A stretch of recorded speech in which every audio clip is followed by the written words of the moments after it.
Good Monday to you, everybody in Gov 664, and welcome to week bang 1. How are you doing? Did you enjoy your 5-6 day break between the end of spring semester and the beginning of summer session E? Yeah, sort of leave you a little disoriented. That's why I highly recommend sufficient caffeination. Mm, very, very good. Delicious. Much better. All right. Welcome. For those of you who don't know me, my name is Dr. Jeff Gardner, and I am now your sufficiently caffeinated instructor for this semester. Welcome to the class. It's good to have you here. This is an 8-week class, which means things move quickly. And because in actuality, it's only a 7-week class. I mean, you do have 8 weeks of class, but it's a 7-week class in the sense that, look at that little mess on the side. In that the last week is very short and it's given over to taking the final exam and stuff like that. Okay, so it's like, less than 2 months, month and a half. 4 plus 2, 6, month and a little more than a half. Okay, yeah, I can do math.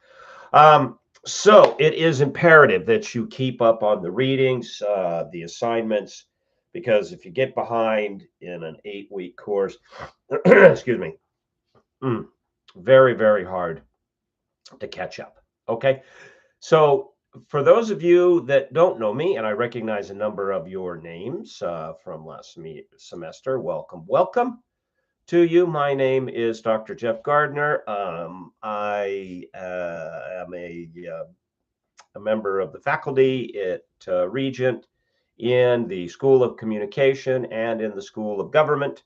I've been teaching here for something like, I don't know, 7 or 8 years. I've been around for a while. Okay. You can read all about me on on the About Instructor page.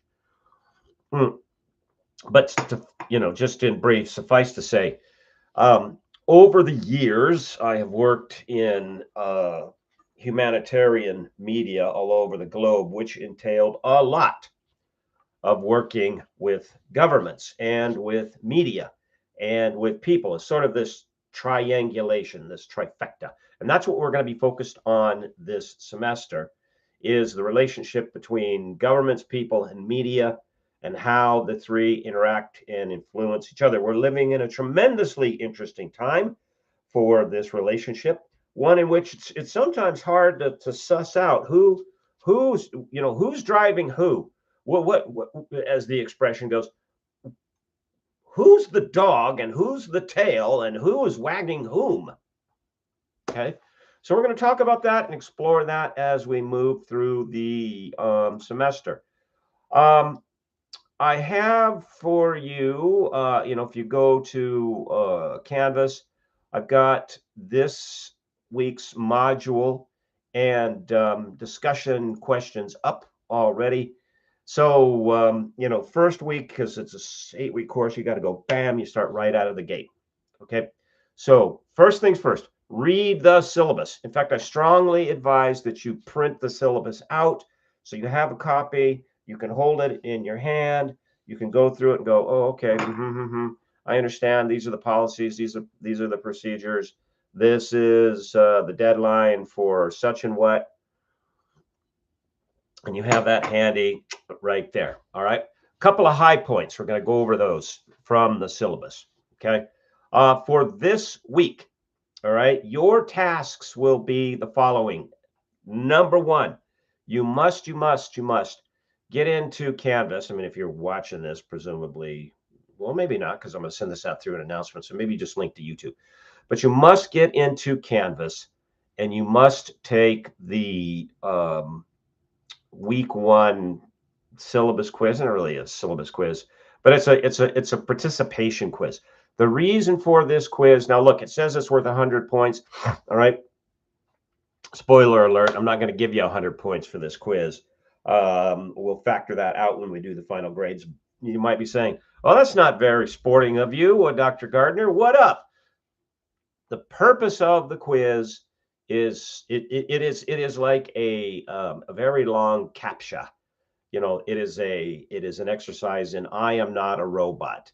It is that you are actually somebody that's enrolled in this course and not a shadowy something or a bot that's using enrollment to pull down federal funds, which I know none of you would do, but that's what the federal government requires of Regent in order to make it eligible to continue to receive federal funds. So you must complete this question, and it's a series of questions about how you get an incomplete, right? But you can't fail this except by not doing it. You must complete it by 11:59 this coming Sunday, which is the 17th. All right, and have your answers in. And if you don't, see, and this isn't even a quiz that I put up, it's just boom, loaded in there by the registrar. If you do not complete this quiz, the registrar's office initiates a disenrollment process for you. That is, they're going to pull you out of the course because, excuse me, allergies are just killing me this year.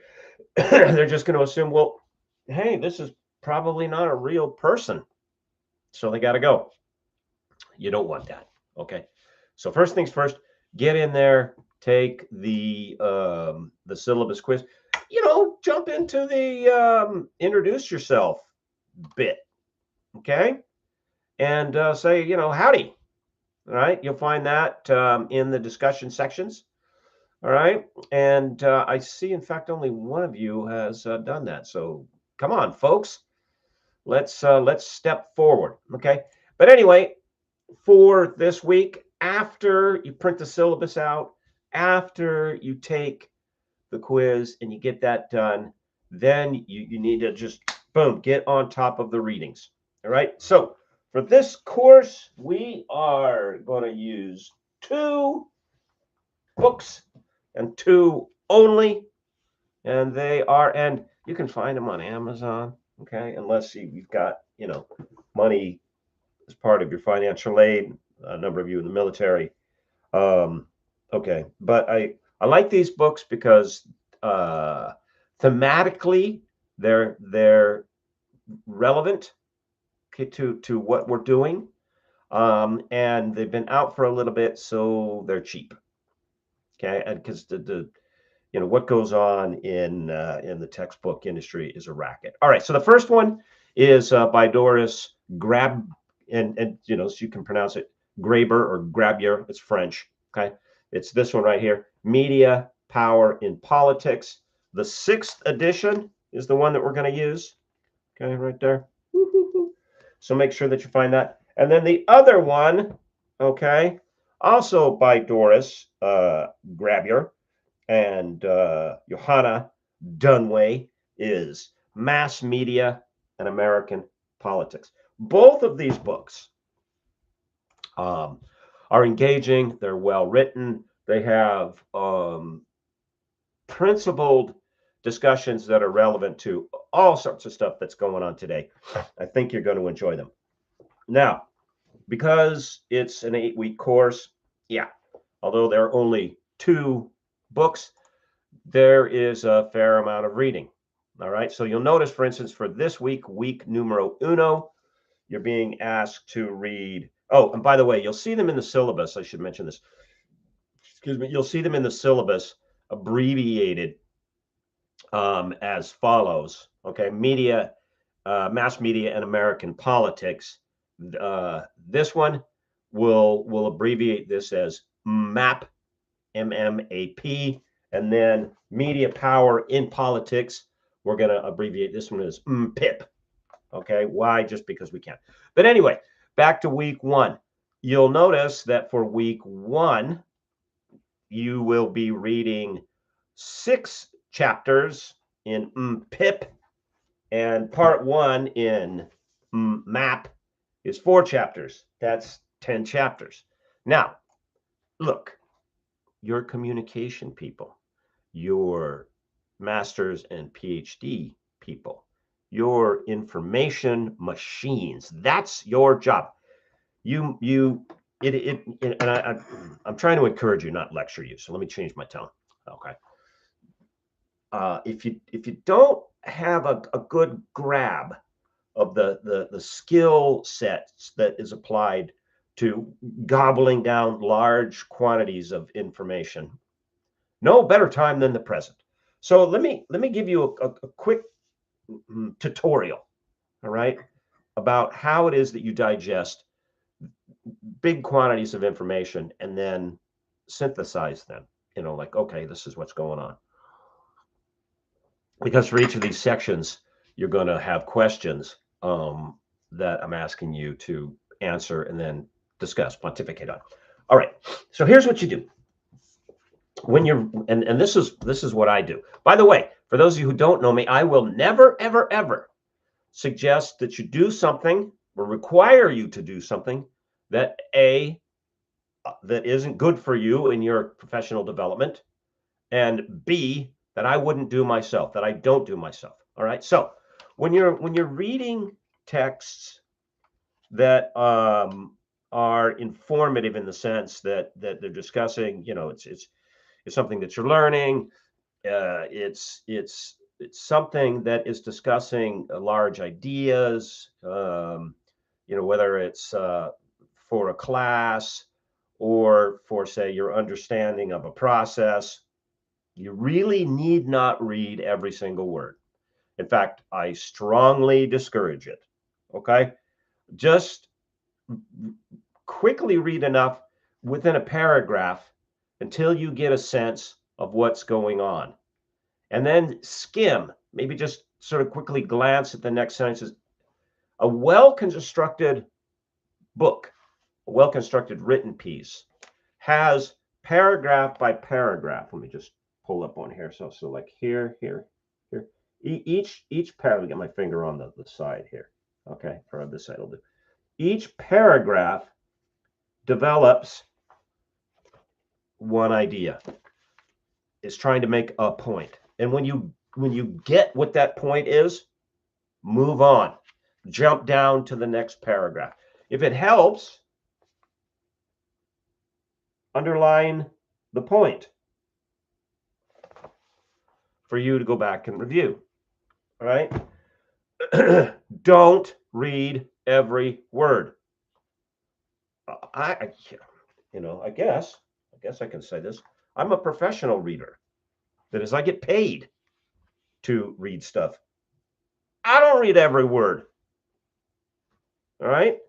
You might be saying, well, what if you're missing something, et cetera, et cetera? No, because a well-constructed work is not going to be articulating 2 or 3 ideas within a paragraph. And by the by, don't do that in your own writing. This sounds like we're back in 9th grade, but topic, sentence, development, transition sentence. This is the structure of a paragraph. To the next topic, sentence, development, transition sentence, da da da da da da. Okay. Don't try to tackle 2 or 3 things in a paragraph. All right. I'm a professional reader. I don't read every word when I'm reading through informational stuff. Okay. Number 2, here's my second tip. To increase your reading speed. Okay. Let's see. I'm writing on a pad here. There is not a trick, but a skill that you may not know that you have. All right, that you should use. Let's see. When you read. All right. Forgive me. Let's do it like this.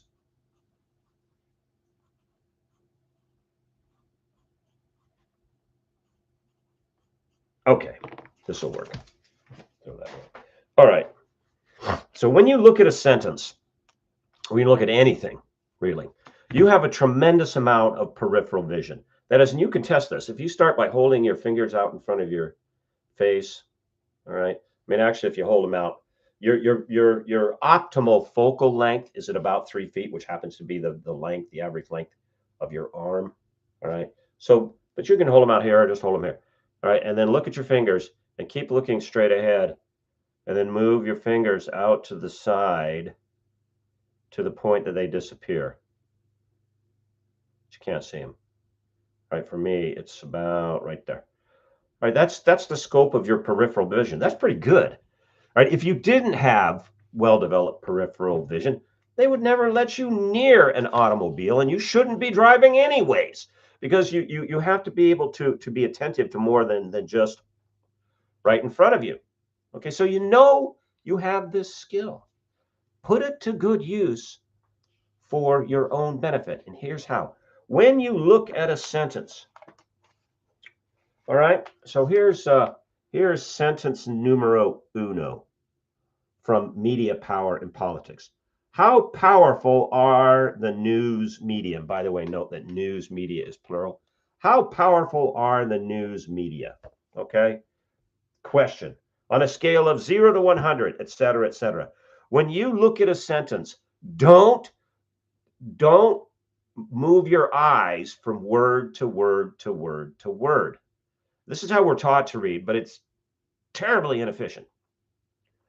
Move your eyes to look at words in couplets of 3, couplets, groupings of 3, and focus your vision on the middle of the 3 words. So for instance, I have a 3-word sentence here. Okay, let's see if I can get that to focus. There we go. The black cat. To read this in a way that will help you, that will speed things up, don't go the black cat. Look at this part of the sentence as 3 words all together. By looking at the word black, I happen to have a black cat. She's a darling. Your eyes will see the other 2 words, and your brain will put them in order. Okay, you're not going to look at the middle word and go, cat black the. Your brain is more organized than that when it comes to text, which you've been looking at your whole life. And then skip to the next 3, and the next 3, and the next 3. So you sort of hop through the sentence like boom, boom, boom, boom. And you'll find that in printed books, back to our example here, okay, that most sentences are something on the order of 15-ish words long. So here in this first one, 1, 2, 3, 4, 5, 6, 7, 8, 9, 10, 11, 12, 13, 14, 15. Right, this is exactly 15 words. So we're counting words, the symbol of 0 and 10. Okay, so instead of looking at 15 different items, how powerful are the news media? We only look at 3 or 5, excuse me, 5, because 3 times 5 is 15. So we've reduced from 15 down to 5. The amount of verbiage that we have to put our eyes on. You cut your visual time with the sentence by 2/3. That is an enormous amount of time saving. Now, when you get better at it, you can actually start looking at words instead of groups of 3. Okay, you can look at them in groups of 5 and focusing on the middle word and then registering the other 2. That's I'm to the point now where I can look at a sentence and either just cut it in half and look at the first half and the second half, and my brain goes and puts it all together. Or if it's a short sentence, I just look at the whole sentence. But I've been doing this for 40 years. If you haven't tried this before, try it. Okay, it's going to take some practice because it's different than you have been accustomed to.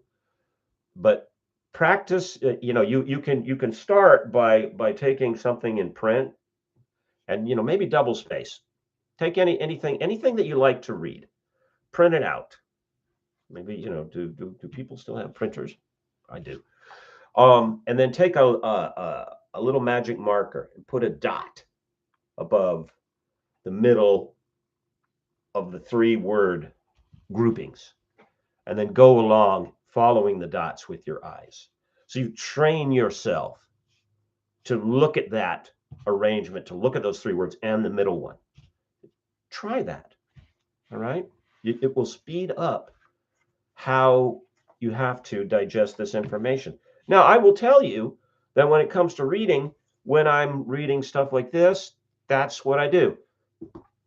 I hop in groups of words through a paragraph until I get the point. I might, if it's something, I don't know if I'm going to remember that. I might make a note of it on the side of the paragraph, or maybe on a sheet of paper, and then I move on.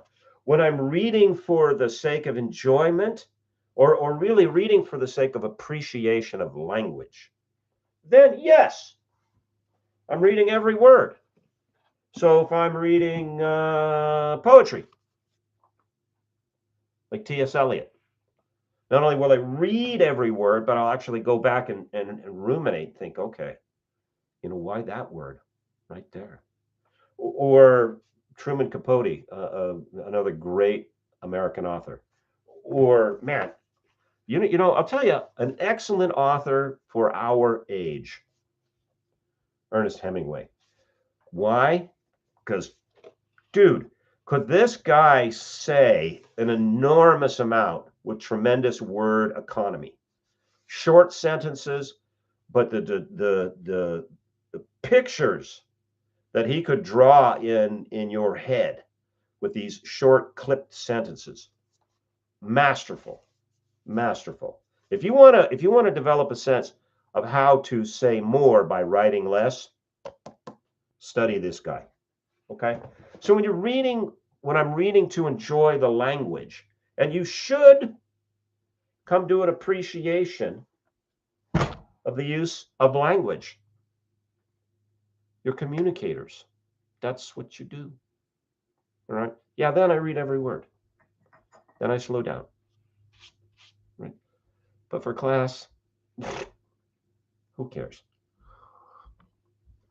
All right. Practice. Okay. So you print out the syllabus, you take the quiz, you make sure that you have the books, you start the readings. Over in the discussion section, I put up some questions from the readings. All right. Here's what I need you to do. There are three of them. I need you to answer each of them. And you can put it all in one post. That's fine. And then I need you to respond to three of your classmates. Classmates, I need you to answer the questions. Don't leave your classmates hanging until the last minute. That's not fair. That's not scholarly. Don't do that. You will notice on the discussion sections and in the syllabus that the due dates for the discussion sections are a little different, or the due date cycle is a little different than you may have been used to in most classes. I do not like the obligation of forcing work into the weekends. Don't like it, especially on Sunday. So normally classes will be, the week begins Tuesday morning. But this is first week, so here I am. All right. And then it will end the next Monday night at 11:59. So for instance, if you look at the syllabus, it says that week 1, which is the one that we're in right now, begins today, all right, the 11th, but ends on the 18th. And that is, it ends at 11:59 Eastern time on the 18th. Meaning, if I don't want you cramming and rushing on Sunday night to get things in on Monday morning. Spend time with the Lord. Spend time with your family. Spend time with your friends. And then Monday, if you've got a little bit left to catch up on, use that time. But please don't wait until Monday night to answer the questions, because then you're forcing everybody else in the class to wait to Monday night to answer the questions. Try to get to them by Thursday, Friday, something like that. Saturday. Okay. Each week, the combined answer and the discussion that you'll have with your classmates is worth a total of 40 points. Okay. Um, so that's the you know the week by week, the main anchor of what you'll be doing for the course by way of work and the accumulation of points. All right. Next, after you've printed the syllabus, you've taken the quiz, you made sure you get the books, you get on top of the readings, you take a look at the discussion sections, questions. Notice that in the syllabus that there are 3 sources of points for this class. I am not going to have you write a paper. It's 8 weeks. That's ridiculously short. Okay, we're not going to do that. But we are going to do a chunk of writing in this class. You'll have the discussion sections, which you'll be writing for. And then I will give you probably tomorrow or Wednesday a list of films that I'm going to ask you. You're going to, over the course of the semester, you will pick 4 of them. You're going to watch them, and you're going to answer the questions that I've placed with them, and have a discussion about them. Each and every one of these films takes a look at the relationship between the people, the media, and the government, either all 3 or some combination thereof. Why? Why not? One of the ways, now perhaps the way, that people are learning about the relationship between these 3, sort of like the 3 legs of the stool upon which our public discourse stands, however well or badly, is the relationship between media, government, and the people. And the way that people are learning about this or becoming informed is through mass media.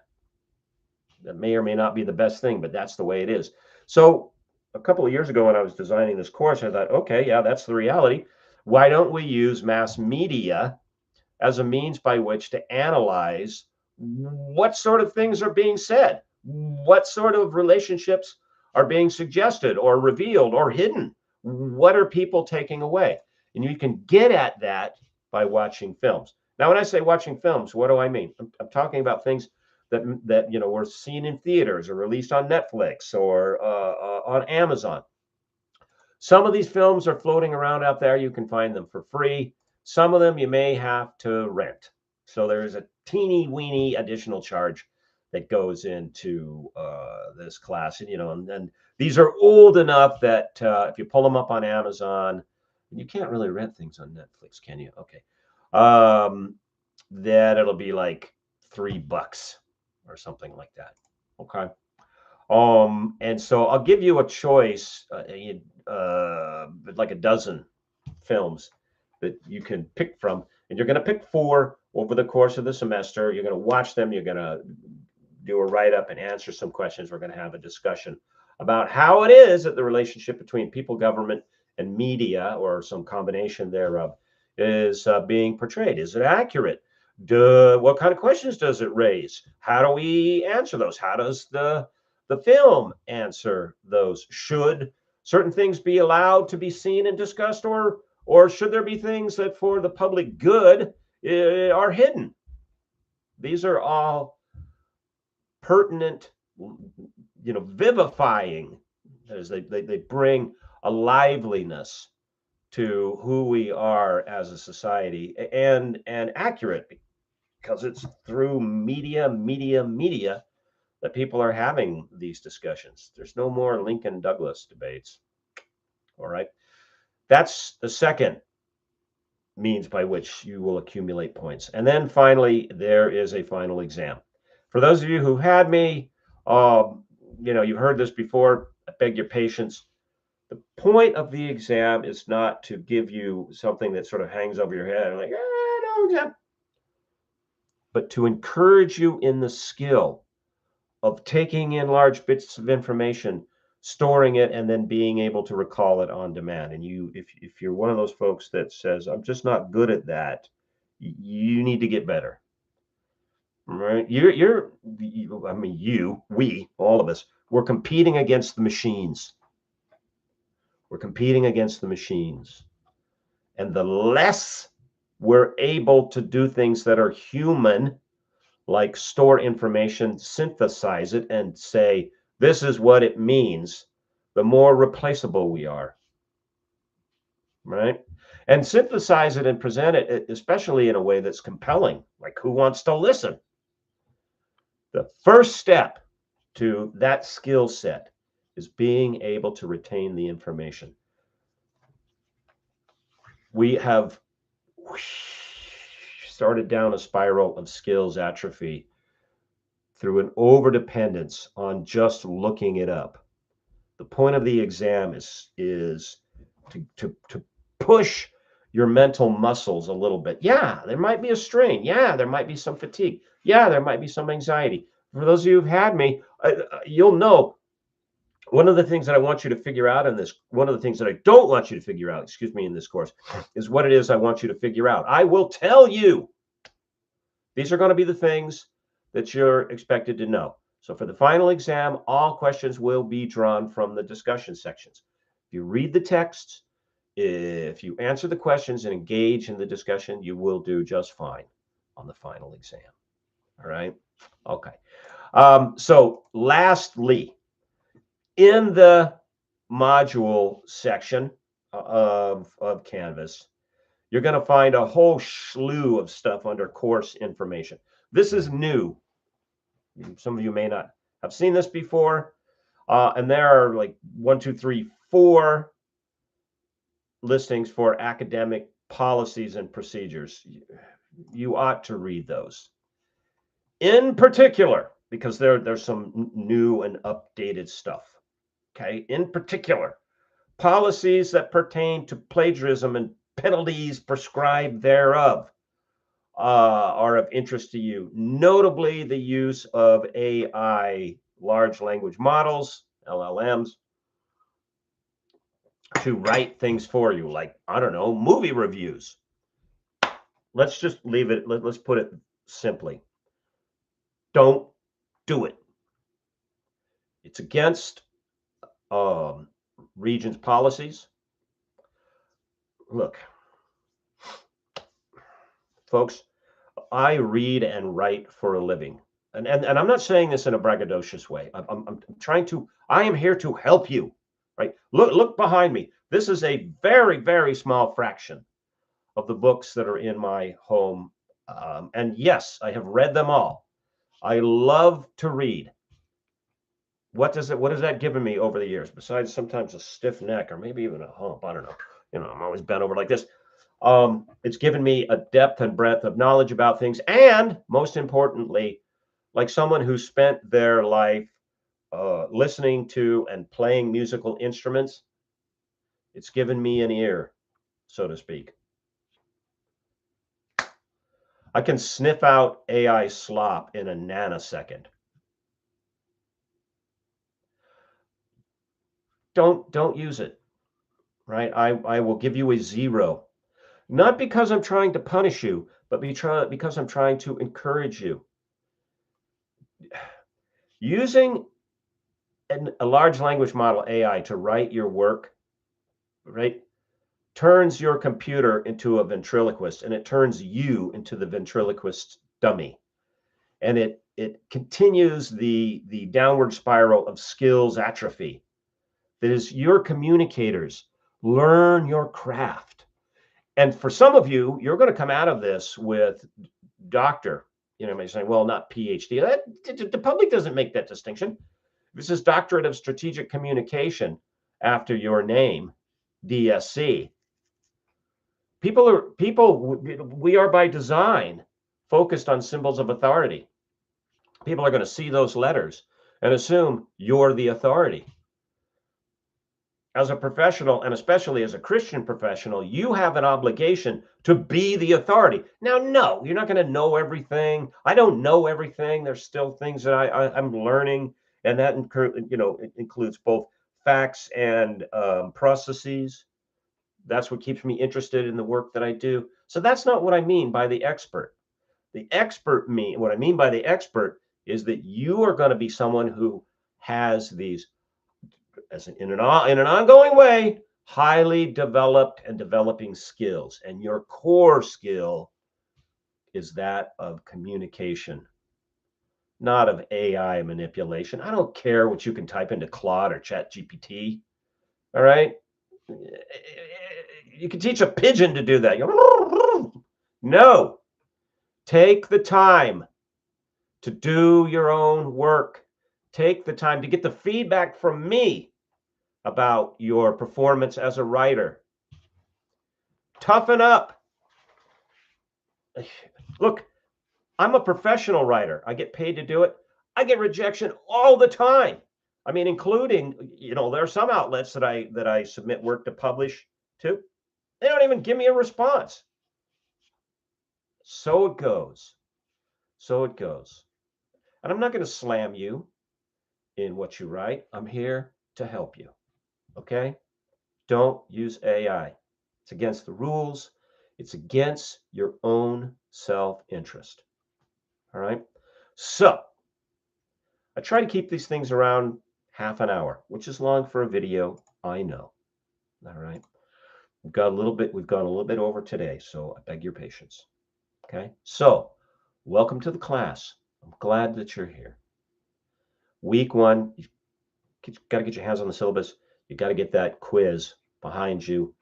Then start the readings. I will give to you the list of the films. And the only reason it's not up now is I've been hemming and hawing about adding some and taking some away in terms of films from the list that I've used in the past. And there's one in particular that I'm just going to go, okay. But I think I'm inclined to include it. You'll see what I mean. Actually, I'll write that up in there. All right. So that'll get to you Tuesday, Wednesday. Plan a weekend, right? Rent a film, pop some popcorn, sit down and work on your writing. And most of all, welcome. Okay. All right, everybody. Many of you I know, and I'm glad to see you here. Many of you, there's some of you I don't, and I'm glad to meet you. I'm going to be thinking about you this week. I'm going to be praying for you, right? Because we're going to move along quickly. And I will see you very soon again on Canvas. Until then, God bless and bye-bye.